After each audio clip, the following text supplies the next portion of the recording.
Ashama akkam jirtan daawwattoota koo odeeffannoo gabaabaa tokkoon isinii dhiyeessa. Egaa tibbana akkuma beekamu muummichi ministeera Dr. Abiy Ahmad fi qondaaltonni isaanii jechuun kaabineen isaan hoogganan qorannoo irra turanii qorannoon karoora misoomaa yeroo giddu galeessaa waggaa 10 eeguu muummichi ministeera Dr. Abiy Ahmad argamanitti kan gaggeeffamaa ture. Qorannoon kun xumurameera. Waltajjii qorannoo kanarratti raawwiin hojii manneen hojii mootummaa garagaraa akka ilaalame himameetiin jira. Odeeffannoon argame akka mul'atetti qorannoon tibbana gaggeeffamaa ture kun milkaa'inaan xumurameera. Ministeeronni garagaraas adeemsa qorannichaa fi raawwii manneen hojii isaan irratti xiyyeeffachuudhaan miidiyaawwaniif odeeffannoo kennaniiru. Akka beekamutti egaa muummichi ministeera keenya garee isaanii wajjin boqonnaa malee halkanii guyyaa hojjechaa jiru. Carraaqqii biyya jijjiiruudhaaf Itoophiyaa badhaadhumtee arguudhaaf taasisan daran jabeessuudhaan itti fufaniiru. Har'a immoo muummichi ministeera abbichoonni fi gareen isaanii Afrikaa kibbaa jiru. Afrikaa kibbaa galaniiru. Gara Afrikaa kibbaa Johannesburg kan deeman yaa'ii BRICS Johannesburgitti gaggeeffamu irratti hirmaachuudhaaf simannaan wayitii Johannesburg gaanitti isaaniif taasifames kun kana fakkaata.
Egaa muummichi keenya akkuma isinuu beektan halkanii guyyaa dadhabee nuffee oduun jenne hojjechaa jiru. Utuu kana gochaa jiran egaa diinni keessaa fi alaa kan itti hammachaa jiru. Uummanni biyya keenyaa immoo egaa carraaqqii isaan taasisaa jiran kana ni beekaa, ni hubataa, odeeffannoo gahaa qaba. Deeggarsa isaaniif taasisus akka daran cimsee itti fufuu yeroo adda addaatti waltajjiiwwan adda addaa irratti mul'iseera. Gara fuulduraattis kan ta'u kanuma kan bu'aa malee hafuu diinota keenyadha. Diinonni waan barbaadan taasisanis wixifatanis jijjiiramni isaan fiduu danda'an hin jiru. Diinni keessaa fi alaa mo'atamuunsaa waan hin oolledha.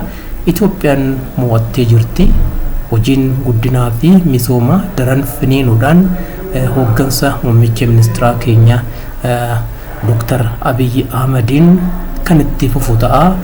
Turtii gaarii fayyaa ta'aa waan hordoftaniif.